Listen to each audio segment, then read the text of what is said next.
నాగశ్విని గారు అసలు ఆయన ఎప్పుడు నన్ను ఆశ్చర్యపరుస్తూనే ఉంటాడండి. ప్రతిదీ కూడా అసలు ఏ క్యారెక్టర్ దగ్గర నుంచి ఏం కోరుకుంటున్నారు, ఏ క్యారెక్టర్ ఎలా బిహేవ్ చేస్తుంది, చాలా డీటెయిల్డ్గా ఆయన నాకు చెప్పాడు.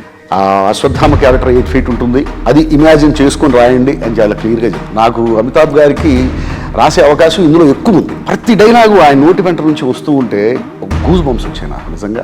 కమల్ హాసన్ గారికి, ప్రభాస్ గారికి నా లైఫ్లో ఇప్పుడు ఫస్ట్ టైం రాశానండి. చాలా మందికి కమల్ హాసన్ గారు ఎందుకు ఆ మాట వాడారు అనేటువంటి ఆలోచన కొంతమంది అడిగారు. జగన్నాథ రథ చక్రాలు వస్తున్నాయి అంటే దాని అర్థం భగవంతుడు వస్తున్నాడు.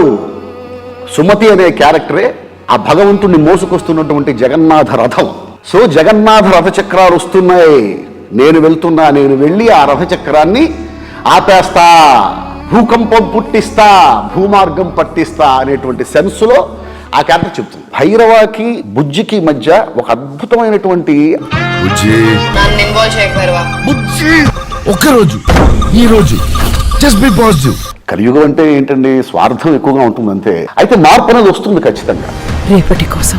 ఎవరి వల్ల అయితే కాలం మారిందో అతనే భగవత్ స్వరూపుడు అంతే. సమాజాన్ని తీర్చిదిద్దేవి మన పురాణాలు, మన ఇతిహాసాలే.